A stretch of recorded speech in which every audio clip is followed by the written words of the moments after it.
இல்லை கஷ்டமே இல்லை. நான் இப்போது ஆட்டோவை விட பைக் வந்து ரொம்ப ரிஸ்க்கு. இப்போ எடுத்துகிட்டு போய்டும், ஏன்னாச்சும் ஆக்சிடென்ட் ஆயிடுச்சுன்னா யாரும் பொறுப்பாக இருக்க முடியாது. இப்போ நம்ம உயிரே போயிடும், புரியுதா? அதனால் நான் ஓன் ரிஸ்கில் தான் நம்ம பண்ணுறோம். பக்கத்தில் போனாலே 30 ரூபா 40 ரூபா தான் தராங்க நம்மளுக்கு, புரியுது? பிக்கப் பண்ணுறதுக்கு. இப்போ ஆட்டோவில் லாங்லாம் போக முடியும், எங்களுது லாங் போக முடியும், ஆனால் ரொம்ப ரிஸ்க் இருக்குது. அதெல்லாம் நாங்கள் அவாய்ட் பண்ணுறோம். பக்கத்துலேயே ஓட்டிக்கிறோம். நம்ம ஃபீஸ் கட்ட முடியல, வீட்டில் யாருக்கும் வேலைக்கு போகலன்றனால தான் இதுக்கு வரும். இப்போ இதையே இது பண்ணாங்கன்னா எப்படி? அவங்களுக்கான கஸ்டமர் அவங்களுக்கு உண்டு. அதில் இதில் அடிக்க வேண்டிய ஒரு விஷயம் ஒன்றுமே இல்லை. உங்களுக்கான கஸ்டமர் நீங்கள் கரெக்டாக பண்ணிங்கன்னா உங்களுக்கு வரும் அப்படின்னு தான் சொல்ல வரேன். நம்ம குடிகாரனுங்க வரானுங்க தான், எல்லாத்துலேயும் எல்லா விஷயமும் இருக்க தான் செய்யுது. மேடு பள்ளம் இல்லாமல் வாழ்க்கை இல்லை, அதுதான். ஏன் எவ்வளோ ஆட்டோக்காரங்க 2000 சம்பாதிக்க நான் கேள்விப்பட்டிருக்கேங்க. ஊபர் ஜொமேட்டோ ஓட்டுறாங்க, ஊபர் டாக்ஸி 2000 சம்பாதிக்காங்க. யார் தெரியும்? எவன் உண்மை சொல்கிறான் சொல்லுங்கள்? எல்லாம் போய் தான் சொல்கிறாங்க. அது தப்பு.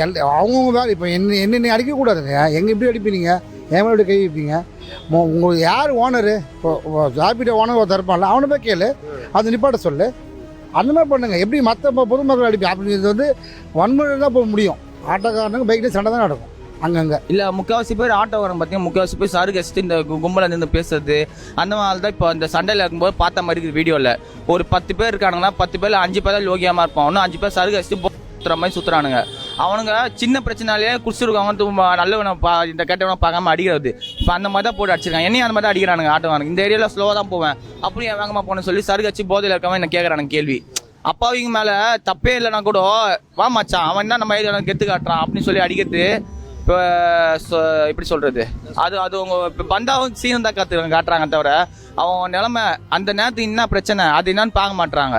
இப்போது ஒரு ஆட்டோக்காரன் ஒரு 2 லட்சம் ஆட்டோக்காரனா மாதம் 50,000 இன்ஸ்டால்மெண்ட் கட்டி மாதம் 10,000 கட்டுறான்னா அதுக்கு ஏற்ற மாதிரி எப்படி ஓட்டணும் அது வச்சு தான் அவன் பிளான் பண்ணுறான். எங்களுக்கு இப்போ வேலை இல்லை ஜெப்டோவில் ஒரு வாரம், அப்போ நாங்கள் என்ன ஓட்டுவோம்? சரி, எங்களுக்கு வேலை இல்லை, சுகி அந்த மாதிரி ஆளுங்க வேலை இல்லைன்னா நாங்கள் என்ன பண்ணுவோம்?